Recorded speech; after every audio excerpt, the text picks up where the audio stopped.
recognition accorded legal practitioners who have distinguished themselves in the legal profession.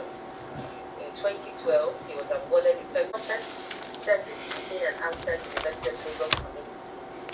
The learned seal has received numerous awards, including recognition of his immense contribution to the legal profession and the Niles Award for Legal Scholarship, mentoring, and services to Fiscally and Nigerian. Leonard Simpson, you're very welcome to this webinar. Outlined by the Legal Practitioners Privileges Committee. In recognition of his professional excellence and service to the country, he was conferred with the National Honor of Officer of the Order of the Federal Republic by President Goodluck Ebele Jonathan, GCFR, on the 29th, a research professor at the Nigerian Institute of Advanced Legal Studies, Abuja, and holds the chair of intellectual property at the institute. Our third discussant is Professor Legal Studies Lagos, where she is currently the Directorate of Continuing Legal Education, Consultancy, and Regional Economic Integration Law and Policies. She joined the Institute in 1996 as research fellow 2 and rose along the ranks and was elevated to the position of professor. She is a development law practitioner and approaches and examines law from its development perspective. Our fourth discussant is Professor Emily Anemika. Professor Anemika is a research professor at the Nigerian Institute of Human Rights, Child's Rights, Juvenile Justice, Rights of Women, Criminal Justice, Legal Research, and PhD to moderate this event. Thank you, sir. Distinguished council members, our erudite lead speaker, Professor Taiwo Oshipita, SAN, distinguished participants drawn from the Nigerian Institute of Advanced Legal Studies. Good morning to all our guests that join us from the judiciary, from the private bar, from the academia, and also from the civil society. From both within and outside Nigeria, you are all welcome. Without wasting much of our time, we would like actually to go straight to the point. We will give our council members an opportunity to intervene in 5 minutes, but we would like them to bear with us. Let's give the floor first to the lead speaker, and I'm sure Professor Taiwo Oshipita would like to speak actually for 35, 40 minutes, maximum 45. Prof, how many minutes do you need?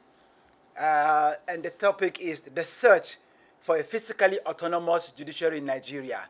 This has been a very contentious issue in the last actually few weeks, and it's been actually a debatable actually point in the last 2-3 years, despite the existence of the constitutional alteration to that effect.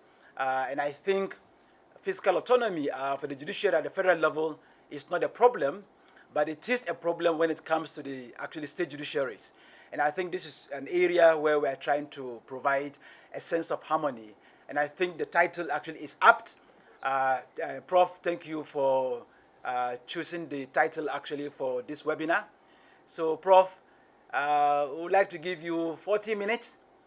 If it is too much, let me know. The floor is yours, Prof. Thank you, DG. Also recognizing council members as well as the staff of the Nigerian Institute of Advanced Legal Studies. I also welcome participants at this public lecture, both at home and abroad. Let me start by saying that I consider myself very lucky to be given the opportunity to be the lead speaker at this second Founders Day public lecture of NIALS. I'd like to thank DG and members of the team for reaching out to me. when the invitation came, it came right in the middle of the Johnson strike. For the first time in Nigeria, we all experienced substantial shutdown. I will not say total shutdown, but substantial shutdown of most courts in Nigeria for 74 days. Nothing was happening. The DG and they were kind enough to give me an open check in terms of choice of topic. I asked, what do I discuss? DG said, feel free to discuss on any topic. DG and your team, I cannot thank you enough. And because that IV came in the midst of the Johnson strike, I decided that let's discuss something topical, something which affects you and I as a member of the legal profession, and also affects the judiciary as a third arm of government. So that is the reason why we chose the topic, the search for a fiscally autonomous judiciary in Nigeria. DG, it may be too early to disagree with you, but if I must, that one of my contention here is that physical autonomy of the judiciary. And we contend in the paper that financial claims in some quarters is very utopian. And we will also identify gaps in the 1999 Constitution. And based on the identified, to make suggestions on how to ensure financial autonomy for the judiciary. Let me also confess that it is not possible to have absolute financial autonomy. It is not possible. Not factually possible to have it, not legally possible to have it. But we continue to improve on what we have. So the search is not absolute autonomy, but the search for substantial financial autonomy. It cannot be perfect. Perfection belongs to the Almighty God. No human being can be perfect. The life of law is not based on logic. It is based on experience. Thereafter, we examine the 4 pillars of the Constitution, which are federalism, fundamental rights, rule of law, and separation of powers. All these ones have been articulated in the main paper. The main paper is about 37 pages, and all you have done is to reduce them to 54 slides. So, but the main paper, all these issues are examined in terms of identifying the 4 pillars on which the Constitution stands. Thereafter, we looked at the judiciary as a third arm of government, and also that judiciary is a body of judges which have been empowered to dispense justice. Again, judiciary is also identified as trustees of people's rights. Again, still on the importance of the judiciary, we also saw the judiciary as the last hope of common man and the first hope of persons whose rights, as fundamental rights, have been, are being, or likely to be violated from downward review. So even if the price of oil goes down, even if the revenue of the federation goes down, the salaries of judges once fixed are immune from downward review. But then the beauty of it is that it frees judges from worrying about or being anxious that their salaries will be reduced or their remunerations will be reduced. But then, not so for allowances, because allowances are not mentioned as part of those things that are immune from downward review. In other words, express mention of one thing, exclude those things not mentioned. So it appears that the allowances of judges can be reviewed downwards. And in some cases where for tax planning, allowances are more handsome than salaries, then this can be very costly if they are reduced. Again, when it comes to pension rights, the provision of pension is also very cheering, in the sense that where you have served as a judicial officer for not less than 15 years, and you retire in the Supreme Court or Court of Appeal at an age not less than 65 years, and for other courts, you retire at an age not less than 60 years. The good news is that, but I say good in quotes, is that you are, as a judge, entitled to pension for life at a rate equivalent to your last annual salary and allowances. Of course, this is in addition to other allowances and other entitlements that you may be entitled to under the terms and conditions of service of yours. So, salary for life at a rate equivalent to your last salary. That's comforting to some extent, but not to the extent that we want.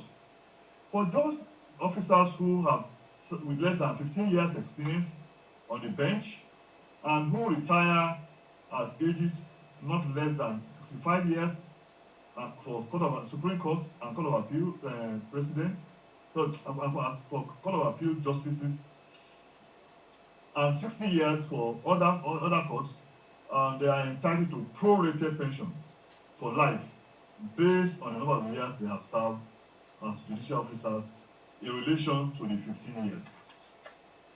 Well, if you have served for 10 years, then you are entitled to 2/3 of your salary for life, and so on and so forth.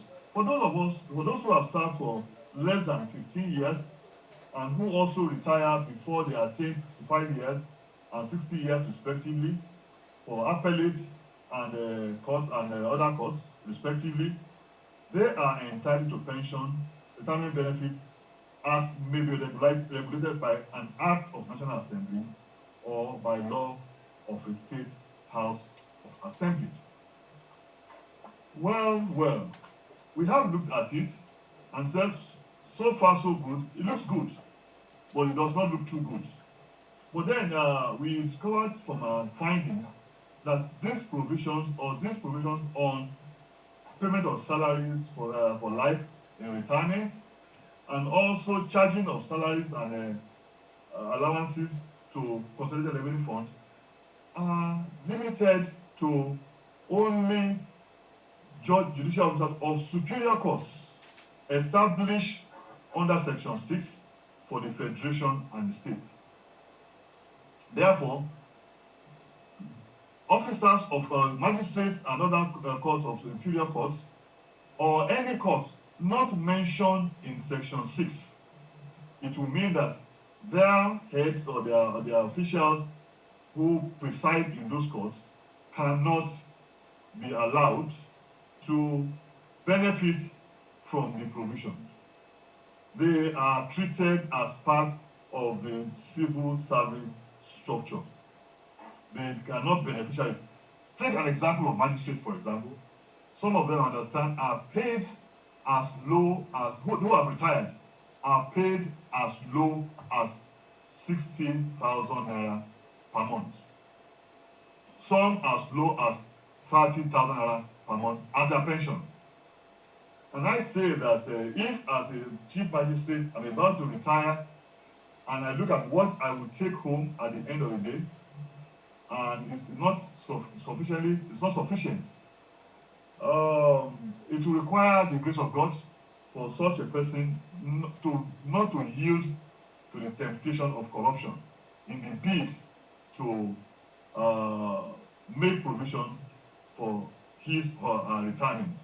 So in our conclusion, we will see how we call for expanded definition of judicial officers under Section 318 and 84.4 of the Constitution.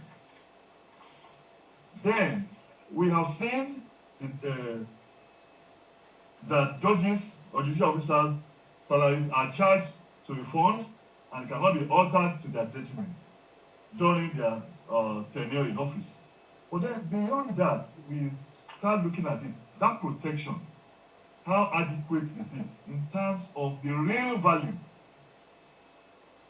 of pay packages of judicial officers, both at federal and state level.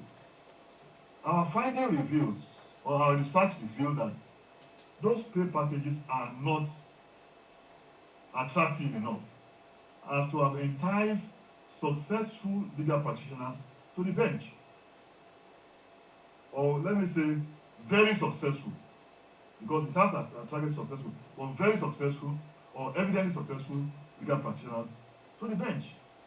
For example, I understand that it is a notorious fact that senior advocates of Nigeria are successful in practice, using them as a case study from my findings or research, I have not seen any senior advocate of Nigeria being appointed to either to the High Court, Court of Appeal, or Supreme Court.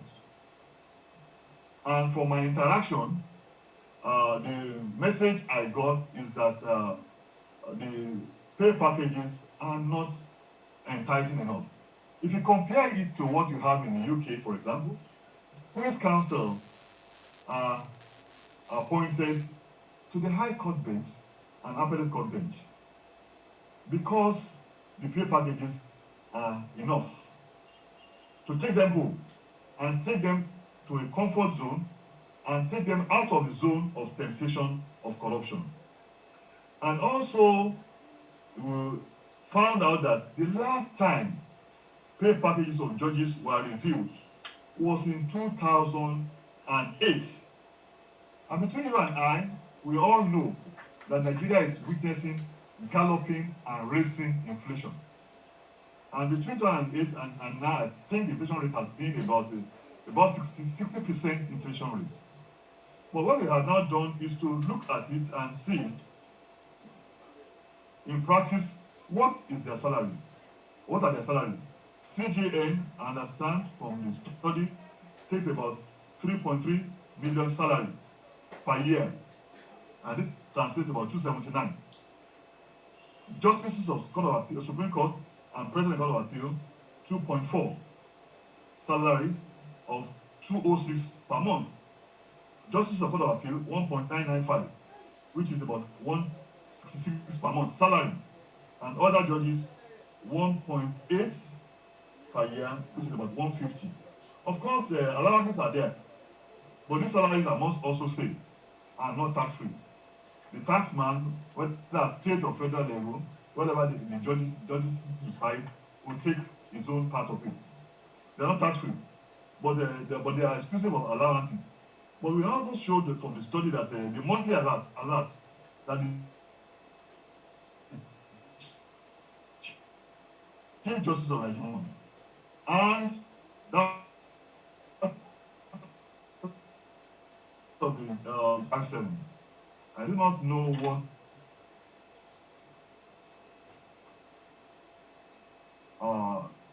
of packages of judges in other jurisdictions. Supreme Court in Nigeria, total pay package is about $22,000 per month, per year.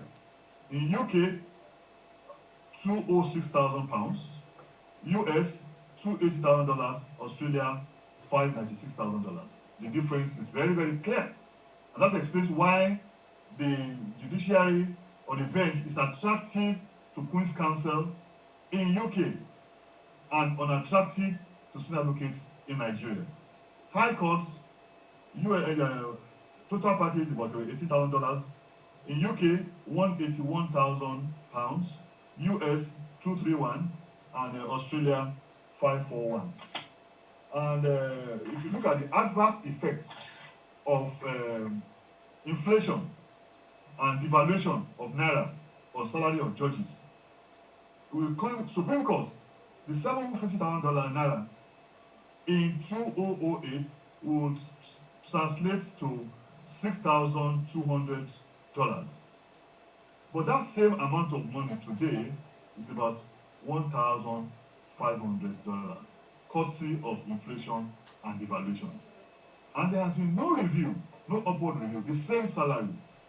So who can blame Juson for the strike? Nobody can blame them for the strike. But then again, in the face of this data, my humble view is that financially, the judiciary is not financially independent in terms of what they are getting and the total take-home pay. In the paper, I had shared the lamentations and of the CJN, which I would like to read. But before then, I also like to share that of Onikweko Braithwaite with you. There, she told the story of a High Court judge who applied for a loan of 10 million naira to enable him build a house on a land given to him by his father. When the bank asked for his pay package and it was given to the bank turned down the loan of 10 million naira on the grounds that the pay package was too low and that it would take eternity before he could repay the loan. According to Nika Concrete, he said in banking palace, if there's anything longer than long-term loan, that is what the judge's 10 million naira loan would have qualified as eternity or infinity. To demonstrate the fact that judges are not financially independent. And anybody who says that at federal level there is judicial independence, financial independence, needs to hear from the CJN on the matter. In his address to guests during the swearing in of the from downward review. So even if the price of oil goes down, even if the revenue of the federation goes down, the salaries of judges once fixed are immune from downward review. But then the beauty of it is that it frees judges from worrying about or being anxious that their salaries will be reduced or their remunerations will be reduced. But then, not so for allowances, because allowances are not mentioned as part of those things that are immune from downward review. In other words, express mention of one thing, exclude those things not mentioned. So it appears that the allowances of judges can be reviewed downwards. And in some cases where for tax planning, allowances are more handsome than salaries, then this can be very costly if they are reduced. Again, when it comes to pension rights, the provision of pension is also very cheering in the sense that where you have served as a judicial officer for not less than 15 years and you retire in the Supreme Court or Court of Appeal at an age not less than 65 years, and for other courts, you retire at an age not less than 60 years. The good news is that, but I say good in quotes, is that you are, as a judge, entitled to pension for life at a rate equivalent to your last annual salary and allowances. Of course, this is in addition to other allowances and other entitlements that you may be entitled to under the terms and conditions of service of yours. So, salary for life at a rate equivalent to your last salary. That's comforting to some extent, but not to the extent that we want. For those officers who have with less than 15 years experience on the bench and who retire at ages not less than 65 years for Supreme Court and Court of Appeal presidents, for Court of Appeal justices, and 60 years for other courts, they are entitled to prorated pension for life based on the number of years they have served as judicial officers in relation to the 15 years. Well, if you have served for 10 years, then you are entitled to 2/3 of your salary for life, and so on and so forth. For those who have served for less than 15 years and who also retire before they attain 65 years and 60 years respectively, for appellate and courts and other courts respectively, they are entitled to pension, retirement benefits as may be regulated by an act of National Assembly or by law of a state house of assembly. Well, we have looked at it and said, so far so good, it looks good, but it does not look too good. But then we discovered from our findings that these provisions on payment of salaries for life in retirement, and also charging of salaries and allowances to Consolidated Revenue Fund are limited to only judicial officers of superior courts established under Section 6 for the Federation and the states. Therefore, officers of magistrates and other courts of inferior courts, or any court not mentioned in section 6, it will mean that their heads or their officials who preside in those courts cannot be allowed to benefit from the provision. They are treated as part of the civil service structure. They cannot beneficiaries. Take an example of magistrate, for example. Some of them, understand, are paid as low as, who have retired, are paid as low as 60,000 naira per month. Some as low as 30,000 naira per month as their pension. And I say that if as a chief magistrate I'm about to retire and I look at what I will take home at the end of the day, and it's not sufficient, it will require the grace of God for such a person not to yield to the temptation of corruption in the bid to make provision for his or her retirement. So in our conclusion, we will see how we call for expanded definition of judicial officers under section 318 and 84.4 of the Constitution. Then we have seen that judges or judicial officers' salaries are charged to a fund and cannot be altered to their detriment during their tenure in office. But then beyond that, we start looking at it, that protection, how adequate is it in terms of the real value of pay packages of judicial officers, both at federal and state level. Our finding reveals, or our research revealed, that those pay packages are not attractive enough and to have enticed successful legal practitioners to the bench. Or let me say, very successful, because it has attracted successful, but very successful or evidently successful legal practitioners to the bench. For example, I understand that it is a notorious fact that senior advocates of Nigeria are successful in practice. Using them as a case study, from my findings or research, I have not seen any senior advocate of Nigeria being appointed to either to the High Court, Court of Appeal, or Supreme Court. And from my interaction, the message I got is that the pay packages are not enticing enough.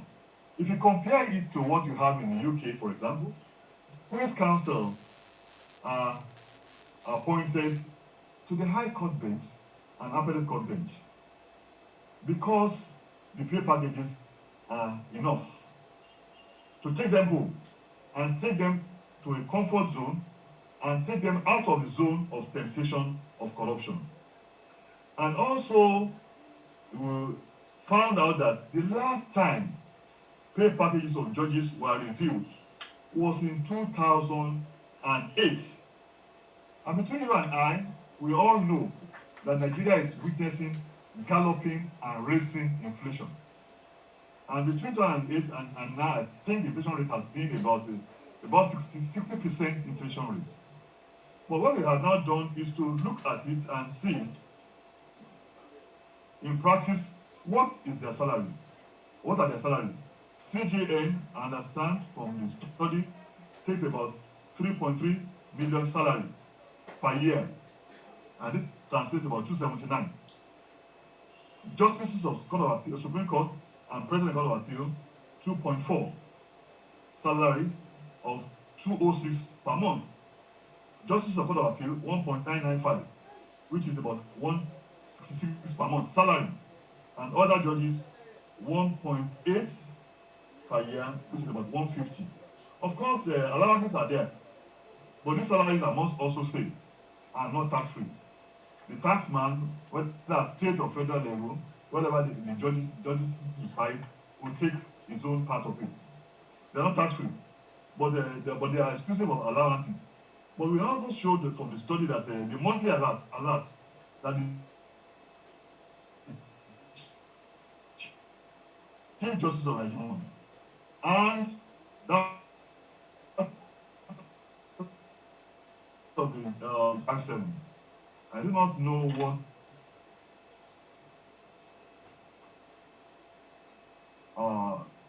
of packages of judges in another jurisdiction. Supreme Court in Nigeria, total package is about $22,000 per month, per year. In UK, £206,000, US, $280,000, Australia, $596,000. The difference is very, very clear. And that explains why the judiciary or the bench is attractive to Queen's Counsel in UK and unattractive to senior advocates in Nigeria. High courts, total package about $80,000. In UK, £181,000, US 231, and Australia 541. And if you look at the adverse effects of inflation and devaluation of naira on salary of judges, we call Supreme Court the $750,000 naira in 2008 would translate to $6,200. But that same amount of money today is about $1,500, courtesy of inflation and devaluation. And there has been no review, no upward review, the same salary. So who can blame Juson for the strike? Nobody can blame them for the strike. But then again, in the face of this data, my humble view is that financially, the judiciary is not financially independent in terms of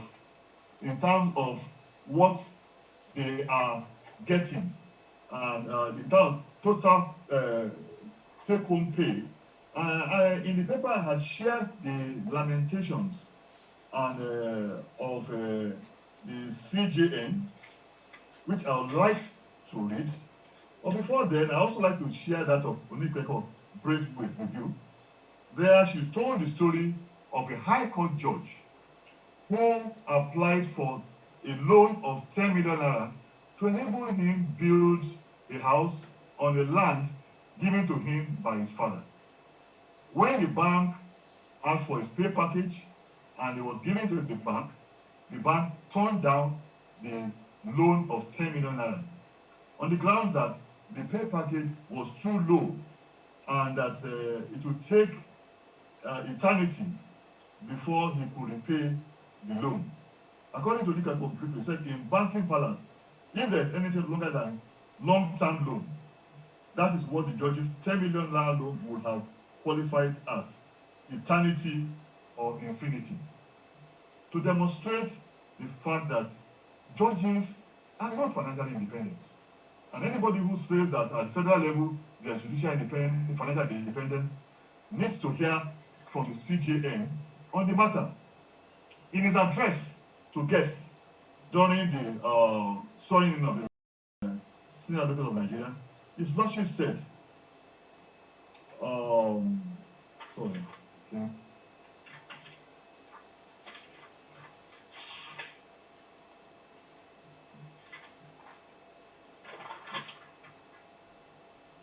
yes, judiciary might be independent in conducting cases brought before it, but independence has been lost to lack of financial freedom.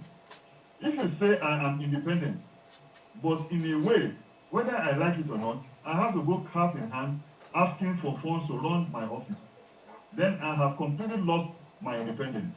It's like saying a cow is free to graze about in a meadow, but at the same time tying it firmly to a tree. Where is the freedom?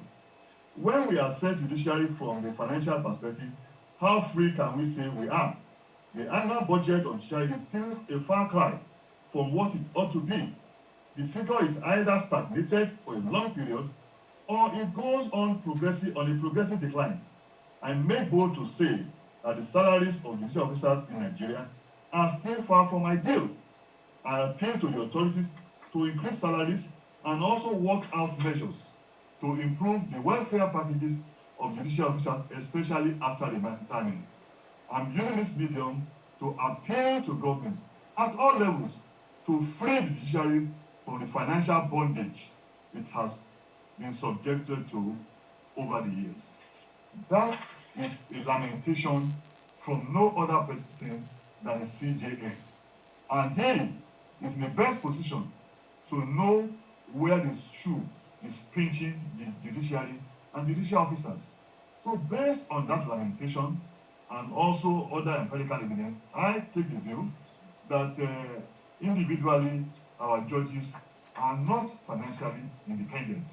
The moment you worry about how you pay your children's school fees, whether you can send your child to a private university, whether you can send your child abroad on your salary, the moment you are getting worried, then you are in financial bondage. And my call is that there is need to liberate the judiciary from financial bondage. Quickly, we look at institutional autonomy in terms of judiciary, in terms of being able to receive its funds directly. They are paid to the NJC. In other words, funds due to the judiciary from either the Consolidated Revenue Fund of the Federation or the states are paid directly to NJC. Similarly, funds due to the judiciary from the Federation account are also paid directly to NJC. NJC in turn now disburses the funds directly to the various heads of government. Of course, in this particular case, there is also the charging of funds, capital expenditure, to it's not part of funds in the Consolidated Revenue Fund. That means that that one is not well protected. It would then mean that for such capital expenditure, unlike recurrent expenditure, they still have to go cap in hand, begging the executive to release money. Mr. President, we need cars. Mr. President or Mr. Governor, we need houses for judicial officers. Mr. President, Governor, we need cars. In some cases, the governor will give cars. But experience has shown that as giving out the cars, is listing the names of judges. Out of 10 cars, 5 of them have been allocated by the governor. Where does the financial independence lie? If the governor is the person that will tell the CJ that out of the 10 cars I'm giving him, 5 should be given to the following people.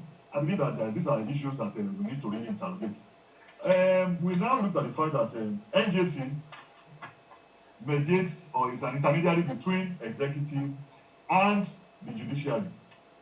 Well, this has created some controversy between ideal and cooperative federalists.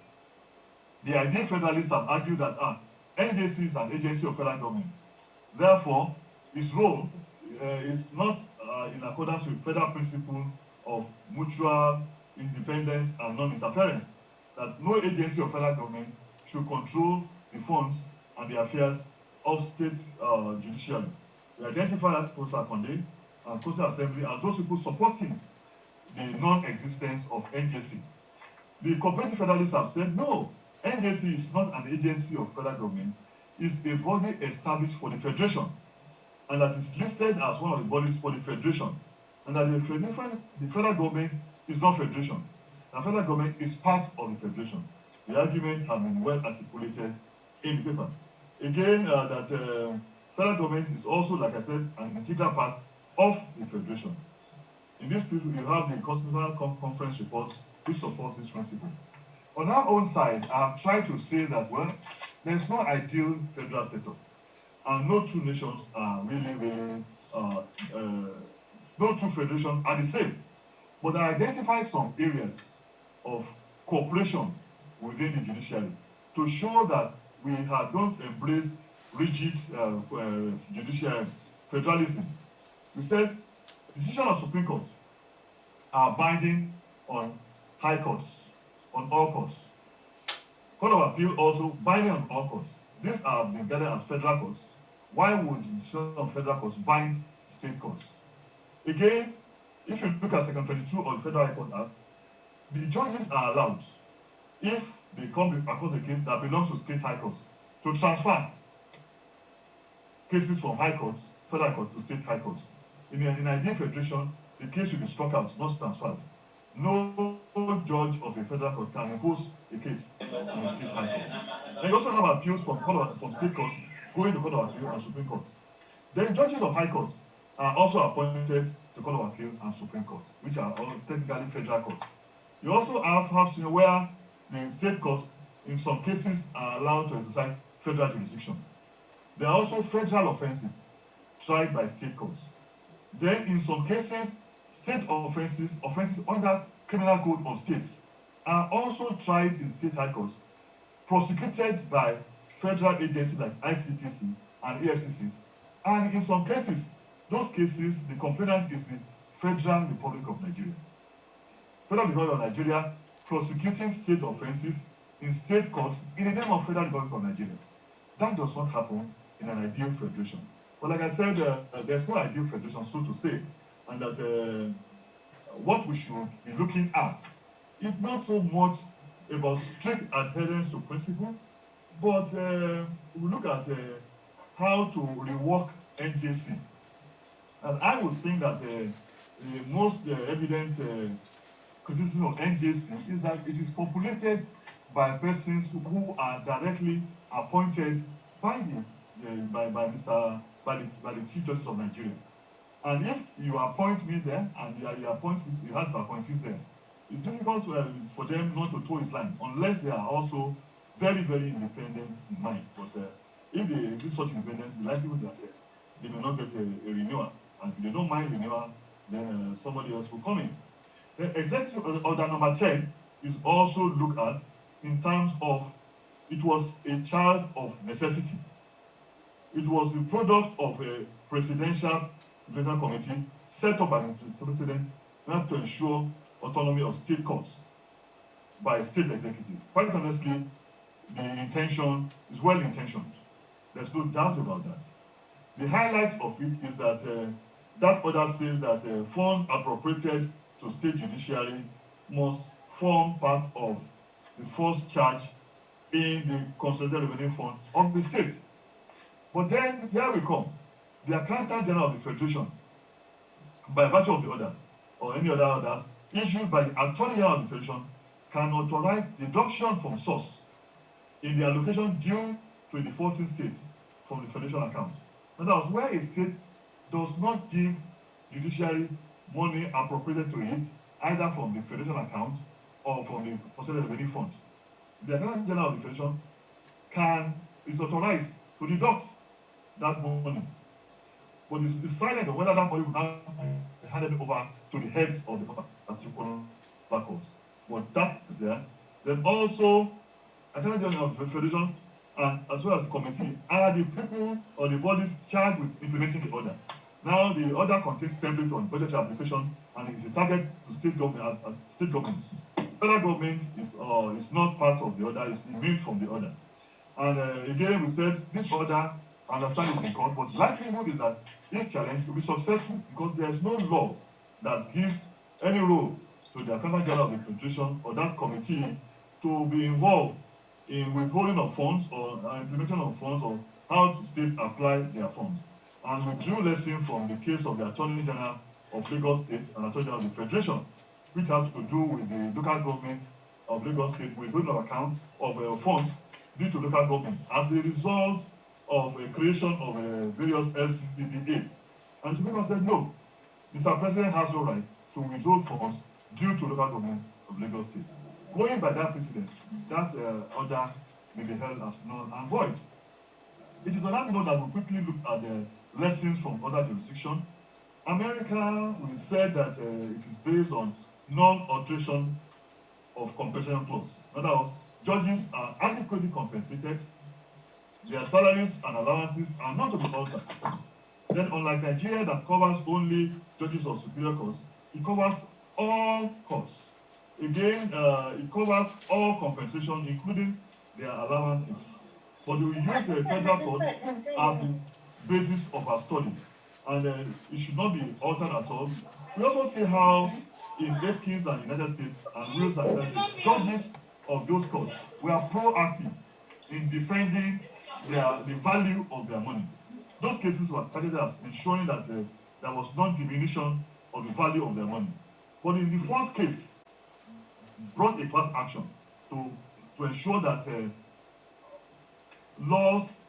orders made by the president aim does not catch up with their pay. In other words, based on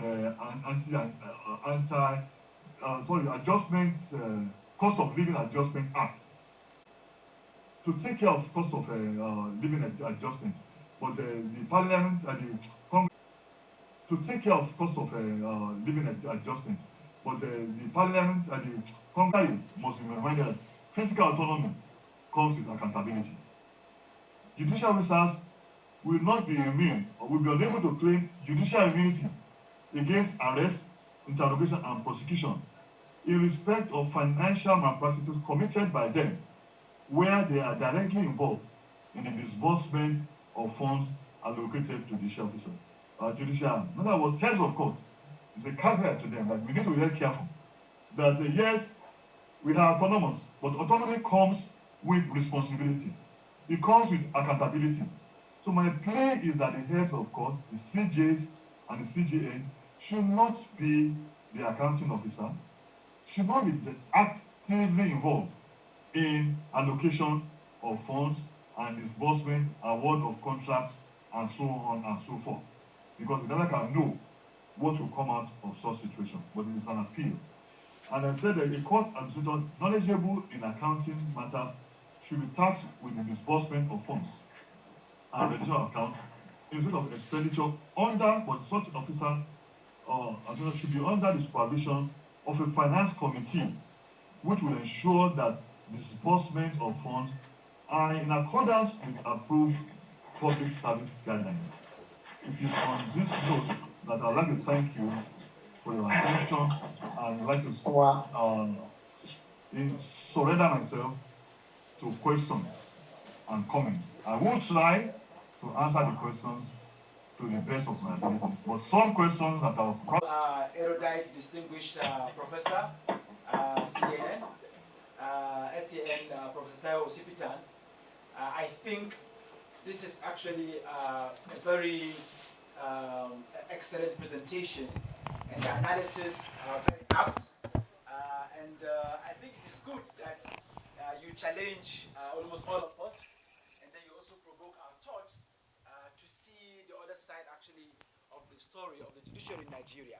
And I think one clear fact has to do with the status of our magistrates who handle almost 60-65% of the cases, and yet practically they are treated as non-judicial officers because they are not actually defined, as members of the course of the superior course of record. And I think that has really made quite a number of actually magistrates across the federation to be, voluntarily leaving the service. Many of them have joined civil society organizations that I know of quite very well. Very brilliant, active chief magistrates, abandoned actually the judiciary because, since actually the 1990s and the 2000s, they have made their case under the association. They've engaged state CJs at several fora in the last 20 years to the best of my knowledge, and yet their case have not been heard and nobody has pushed for their actual cases. And I think this is actually one of the issues that are very thorny that we need to actually make a loud voice on and see how strategically it can be actually addressed. I would like to open the floor for first our council members to take the floor for a minute or two each before we ask our discussants in 5 to 6 minutes to discuss the presentation. Council members, in no particular order, the floor is open for just a minute or two intervention. Appreciate the lead speaker. Your name, please. Once more, your name.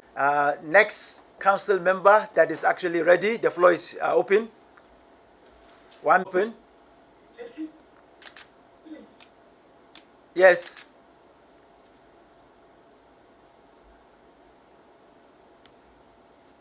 Yes, the floor is open. Deans of Law, Enugu, Abuja. Yes, Dean of Law, UNN Enugu. Dr. Nwatu, please. Hello? Yes, we can hear you. Go ahead.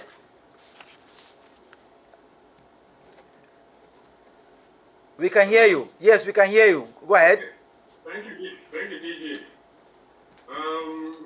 I must thank sincerely Professor Shibito for this thought-provoking paper. I congratulate you, sir.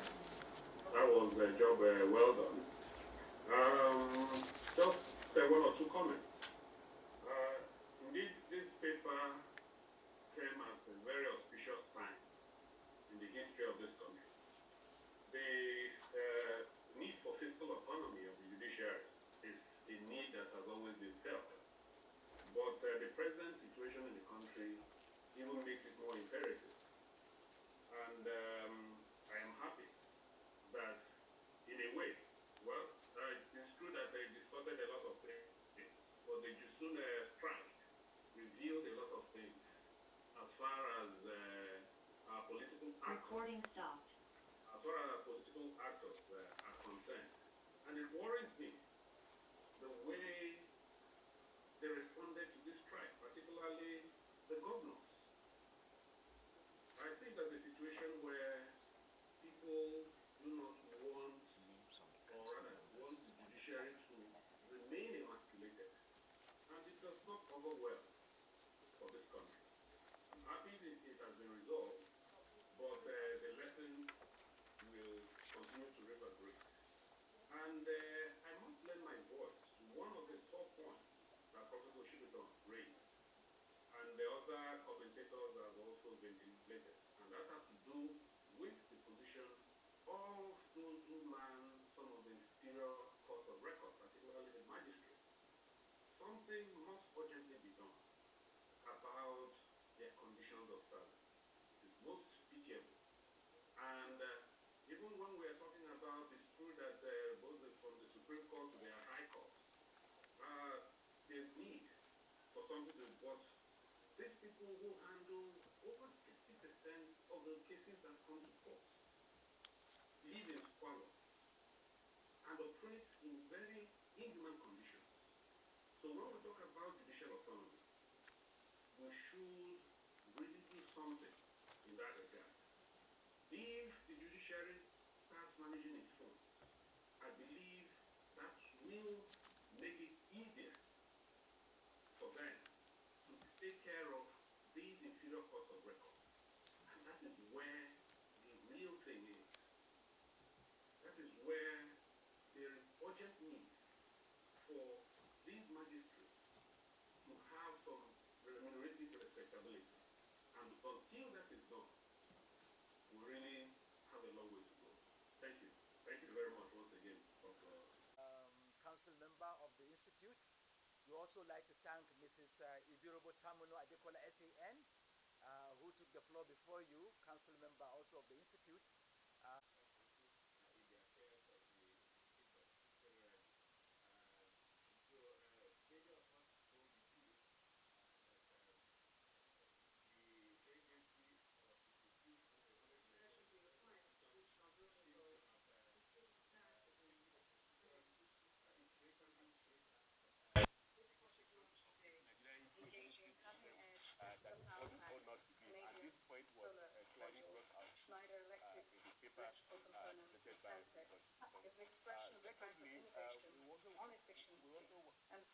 would like to note that apart from the usual problems we have in our judiciary, we found out that our constitution has tried to make ample provisions for financial autonomy. It would appear to me that our problem has not been the lack of constitutional provisions or enabling laws to guarantee financial autonomy for the judiciary, but that the implementation has been the challenge all along. And this again is reflected in the paper. Various provisions of the Constitution have been cited that tend to provide for financial autonomy for the judiciary, but that these provisions have not been actually implemented in the manner in which they should be implemented. One fine point that Professor Shito brought out in this paper, which I think is very important for us, is to say that even though the agency is given the power to receive all monies due to the judiciary, it would appear that it's only the recurrent expenditure to be limited on the pillars of the Constitution, namely separation of powers, judicial independence, fiscal independence, and made important suggestions on the way forward. The first point that I would like the fact that the Constitution as structure, as the case may be, existing practice, especially at the state level, does not reflect this constitutional guarantee. And I think that's the point for debate. And the question will be, how best can this practice change in terms of substantially fiscal autonomous judiciary, as the case may be? And I think that's the real question. I haven't made a very important point. The distinguished lecturer made a very important fiscal autonomy. So the question is, how do we change the existing practice?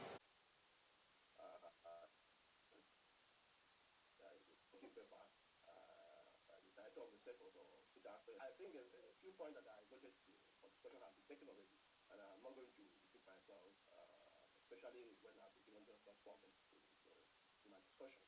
But I want to ask, despite the paper, we have a very excellent paper. I don't know whether we, considering the in-depth analysis of the Constitution and other instruments that Professor has referred to, whether we are still in search for fiscal autonomy.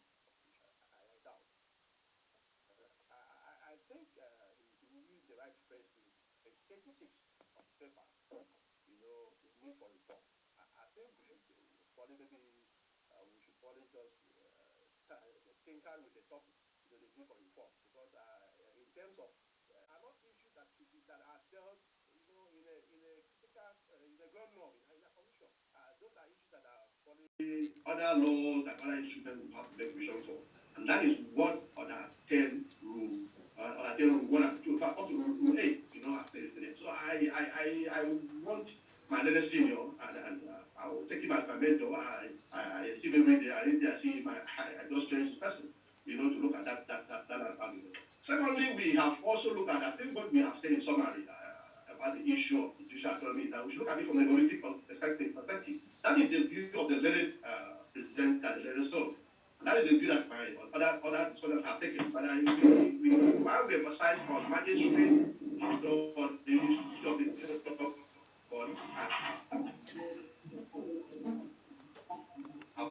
of a higher income country, let us also bring into focus what is Ghana doing.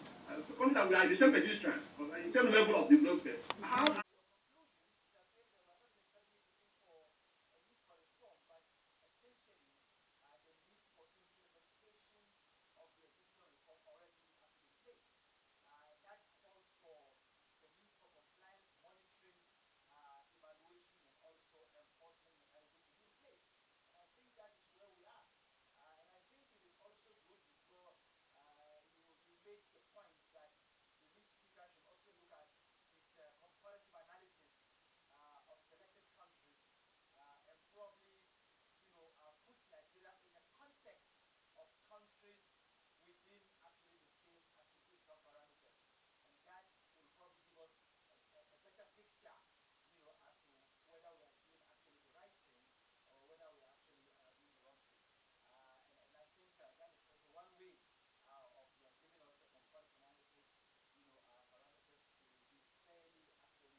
event, the Institute will comes to the stakeholders who are in a position to make changes. I'm talking of the National Assembly, I'm talking of the Revenue Mobilization, Allocation and Fiscal Commission, I'm talking about the NJC, I'm talking about the Attorney General, I'm talking about the NBA, Nigerian Bar Association.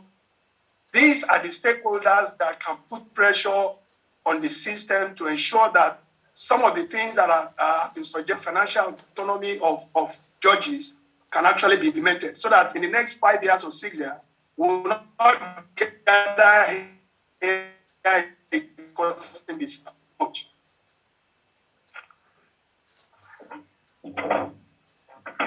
Yes, thank you. Well noted. You can count. There are already implementation guidelines. The extent to which they are being monitored for implementation is a different issue altogether. But we can actually track all those implementation guidelines to see how far we've gone. So noted. Next. Independent of the judiciary, but under that head, it appears Prof.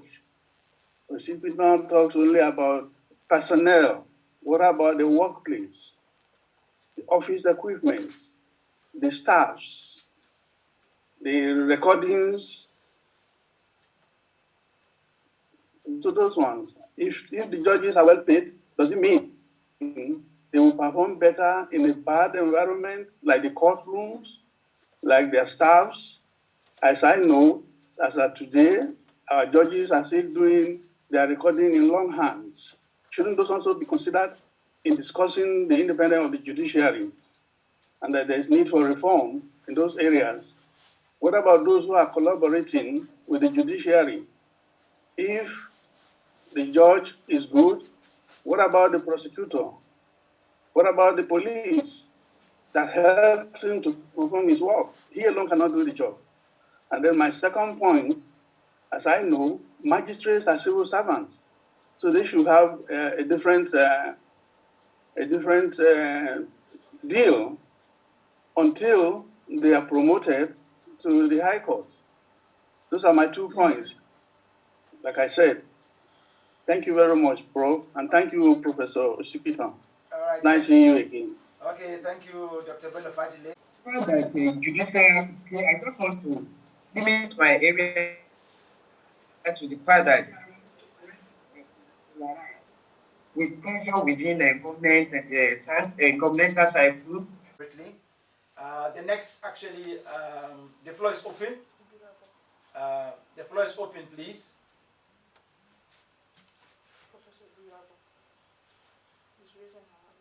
Okay. Good afternoon. Yes, please, you have the floor. Every year, because that may be helpful in kind of shining the light on where the other sources of income are coming from. In the state of New York, at a certain levels, civil servants have to submit that financial disclosure questionnaire every year, regardless of where you are on the tandem pole. And I think that it's really helpful to help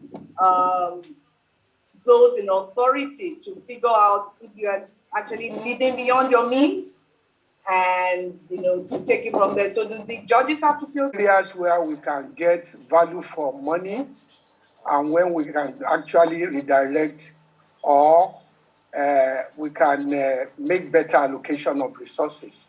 So I will want to hear the presenters' suggestions on highlight of 1 or 2 areas in that respect.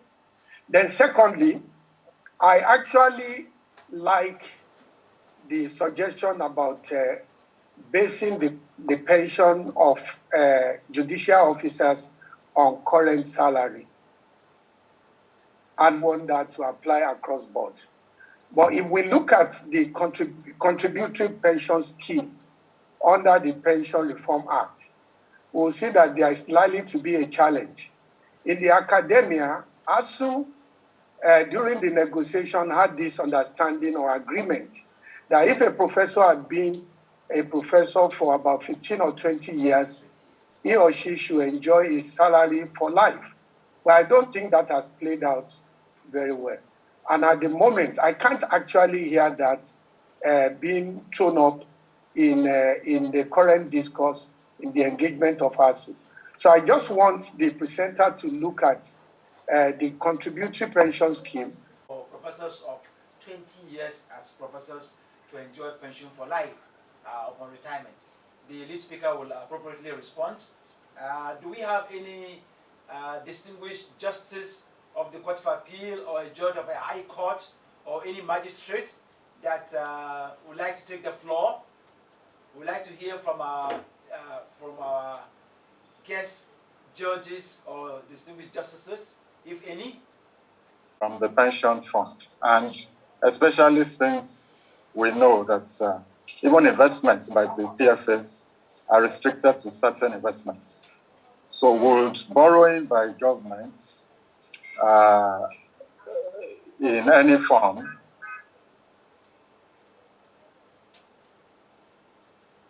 compensations of pensioners? And if this is going to work, in what particular? I want the lead speaker to tell us what is the implication of this, particularly as during this time the governors were playing politics with the issue.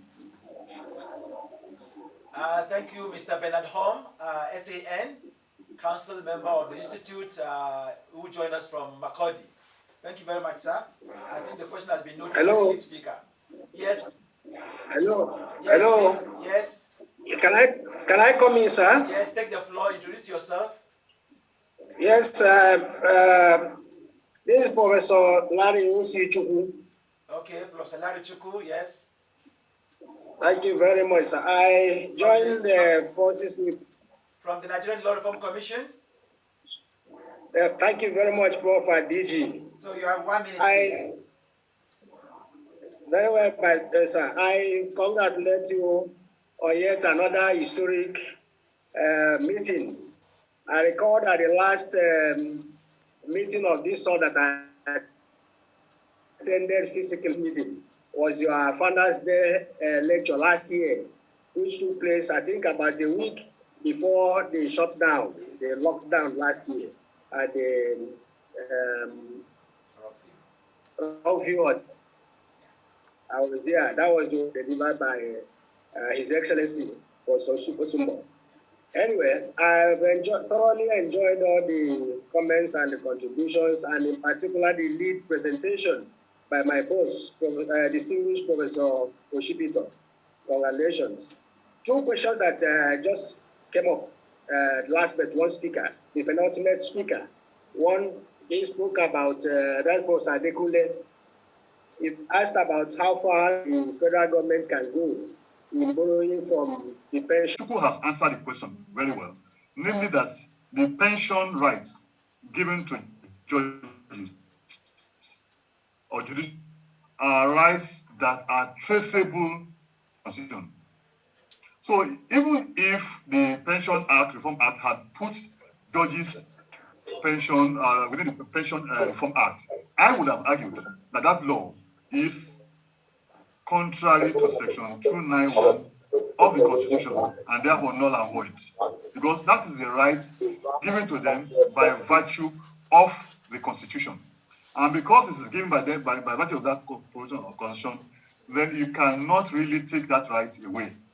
Maybe you add anything to it, but if you now say because of that you want to start deducting pension from salaries of judges, you will run into difficulty, because they will be saying that they have a non-contributory pension guaranteed and assured by the Constitution. President Chuk to identify the relevant section of the Pension Reform Act that exempts judges from contributory pension. Borrowing from pension is outside the terms of reference of my paper, and I want to stay clear of issues outside my terms of reference. But happily, elections are inadequate. They are in need of reform, and it is in search of that reform that the title of the paper reads "The Search for." Maybe we're going to only add that the search for a truly fiscally autonomous judiciary. But then I think that the title is still very, very apt. Again, we are looking at issues. We also raise issues of governance forums, them not obeying it, and also the Judiciary Fund Management Law enacted by Governors Forum. Well, if they enact any law, if they have resolutions which they pass into law, quite honestly, they are entitled to pass whatever law they want to pass. But that law, if we identify that it is then that law, like you and I know, will become null, void, and of no effect. So let us place judicial officers one place, and also a budget separate for magistrates in accordance with civil service whatever rules. If the judges are okay and they are working hard, and the magistrates and us, the other officers, are not okay, in the eyes of the public, judiciary is a judiciary. They don't know the difference between civil service and judiciary. So that whatever goes on in magistrate courts and also court registry affect the judiciary. So if it is corruption that is going on there, it is cancerous. That cancer of corruption will spread to the judiciary of government. So we are talking about holistic reform of the judiciary in terms of physical autonomy, that extend that physical autonomy to judges, as magistrates, as well as those people who support the judges. You have chief registrars, you have deputy chief registrars, you have court clerks, you have court bailiffs. Let them be in that arm of government and make sure that they are well protected and well provided for. That whoever now goes on a voyage of corruption, he or she is on her own. There will be no reason and no excuse for corruption. A magistrate who says that at the end of serving for 30 years, he will have a pension of 60,000 naira per month, may decide to provide for the rainy day. And if he's caught, he may allocutus. He may sue the judge to say it's about retiring. This is what he's looking at. These are the issues. These are his responsibilities, and so on and so forth. But that's my own perspective of it. I agree with Professor Lemika that there's culture of impunity in Nigeria. But we must begin somewhere in terms of reforming the judiciary and also maybe proper stakeholders conference on how to remove that culture of impunity, particularly among the governors and other people who are in the executive arms of government. Well, financial disclosure was a lesson from somebody, from an intervener from the US. It's good, but the DG has come to my rescue by acknowledging that we have the code of conduct, which makes it mandatory for every public officer to declare asset every 4 years. But I will only go a step further to say that for judges and even those who occupy important positions, those declarations are not made public. Thank you, distinguished Prof. Leonard Silk. I think we need to draw the curtain at this point, and we would like to first appreciate council members for taking time actually to make their interventions, and also for the lead speakers, energy in responding to most of the interventions actually made. We would like to also thank our participants for their time and energy and for their patience for almost 2.5 hours, or 2 hours and 40 minutes. We planned to stop at 1 o'clock, but it's been extended to almost 1:40, sorry. And I think we've had a very fruitful actually discussion, and we assure our participants that we'll package our webinar proceedings and then tease out some policy briefs and recommendations that we can send to the appropriate policy and decision makers on this particular issue, particularly NJC, MBA, Office of the Attorney General, and then Attorney General's Office, etc. Thank you very much. Dr. Irekpitan or Dr. Nkiruka, the floor is yours for vote of thanks in 1 minute. The various universities who have joined us, our other attendees from the bar and the bench, and our NIOS professors and members of staff, thank you all for being here. Yes, we can see you all. More, we need more, yes. All right, yes. Suleiman Idris, we can see you. Okay. Please, NTA is covering. So, NTA, have you gotten them? All right, so thank you all. Thank you. We've gotten you all. We are grateful. Thank you. Bye-bye. Bye-bye. Thank you. Thank you.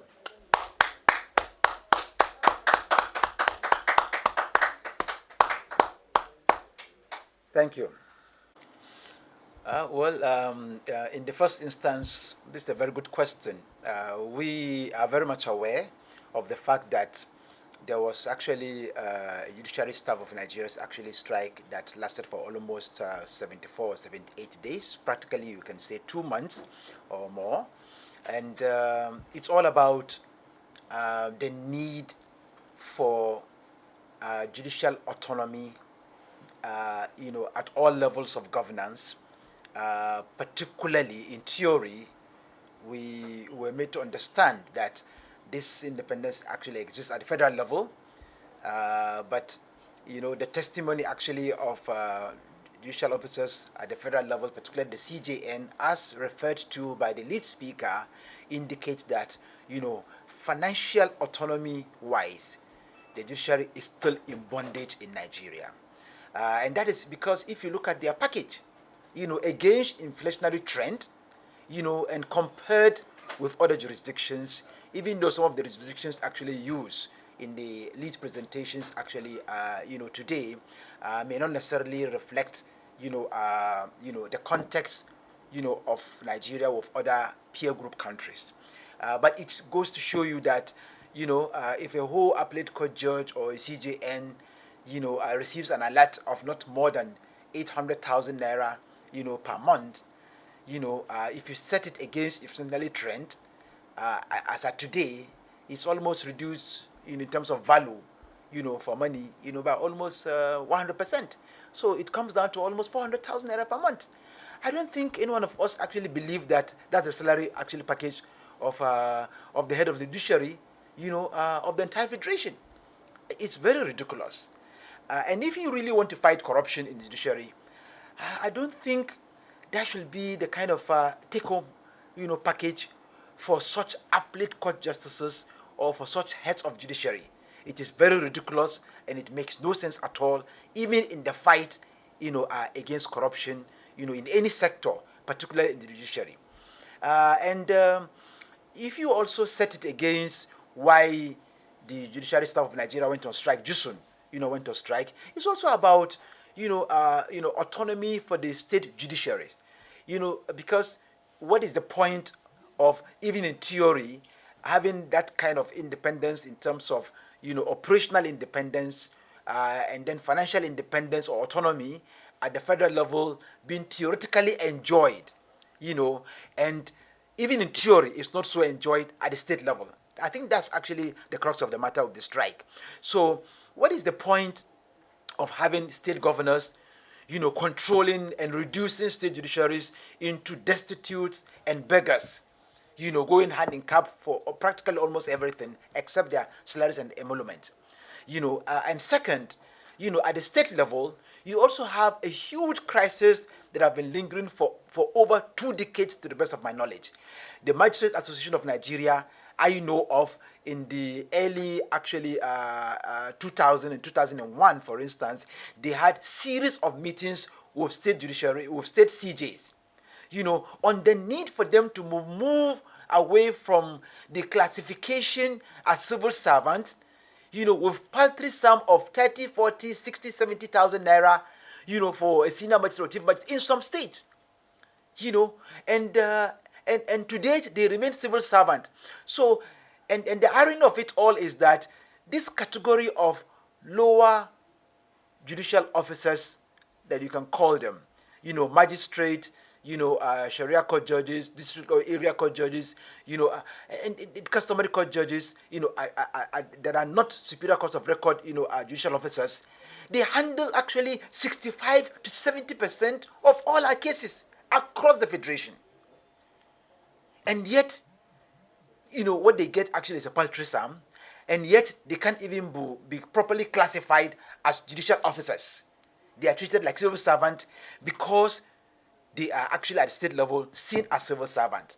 And so there is no professionalism in the classification, that is one.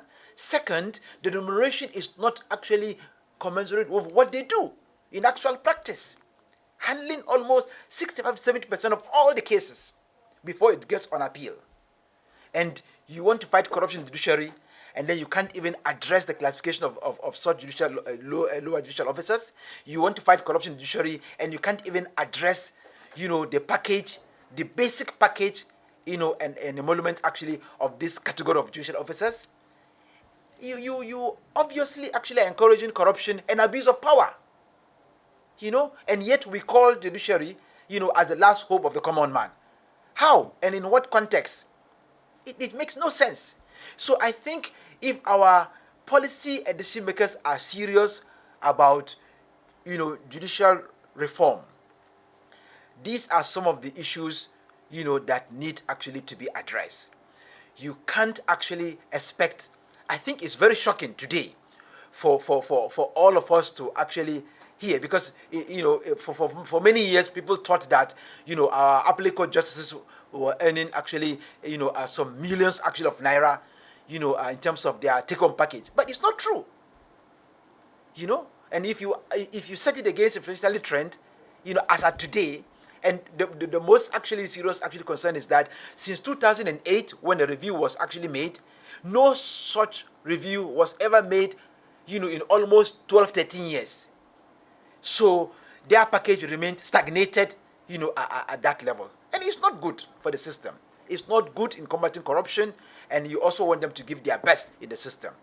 And I think what also obtains, at state level, is also why you have Executive Order 10 of 2020, that seeks to actually provide a basis for, judicial actually autonomy, particularly financial autonomy at the state level. But it requires an implementation guidelines, for the justice sector actors, including state governors, to understand how to implement the executive order itself. And this is actually another actually big issue that we need really to bring all stakeholders on board, post this webinar, to find a way actually forward. And I think the last point, that I believe strongly the Judicial Strike has also sent a signal to all of us is that, for a very long time, they've been actually quiet and silent, and they've been suffering actually in this regard. But I think it's very, very unfortunate that the strike affected largely litigants, some of whom actually are very poor litigants, expecting, the cases to be disposed of within a given period of time. But it never did. And I think, like the lead speaker said, the least we can do from this webinar proceedings is to probably tender apologies to those litigants. But I think apology is not enough. The relevant stakeholders, National Judicial Council, Nigerian Bar Association, Office of the Attorney General of the Federation and of the respective states, in the Federation, and the Attorney General of the Federation's office, all actually need to really understand the problem that the judiciary actually is facing. It's been a very wrong perception that they are essentially autonomous, probably operational wise, but certainly not in terms of financial autonomy. And I think this is where quite a number of relevant stakeholders need to actually understand and then make their necessary input so as to move the judiciary away from financial bondage and to also provide what is also called remunerative respectability for the judiciary, and that is very, very important. And I think I see no reason why state governors cannot amend their existing laws to reclassify magistrates and other actually lower court actually judicial officers, as judicial officers, away from actually being typical civil servants. And I think this is actually one way that they can surely attract some of these actually very good brainy lawyers to join the judiciary at the state level. Otherwise, they will continue to actually run away from the judiciary in that respect. Or you recruit people with the mindset that they are actually going to turn it into a gold mine, and therefore they will actually abuse the system and also corruptly enrich themselves at the same time. And that will in itself destroy our democratic actually effort in consolidation. It will also affect the fight against corruption, and that will also not necessarily also make the last hope of the common man, so-called, always to really be seen as the last hope of the common man. And I think what we intend to do after this webinar is to package the proceedings and then draw out some policy recommendations and issues, and then probably engage further the relevant policy and decision makers, to see the need for further actually reform in this context. Thank you very much. Thank you.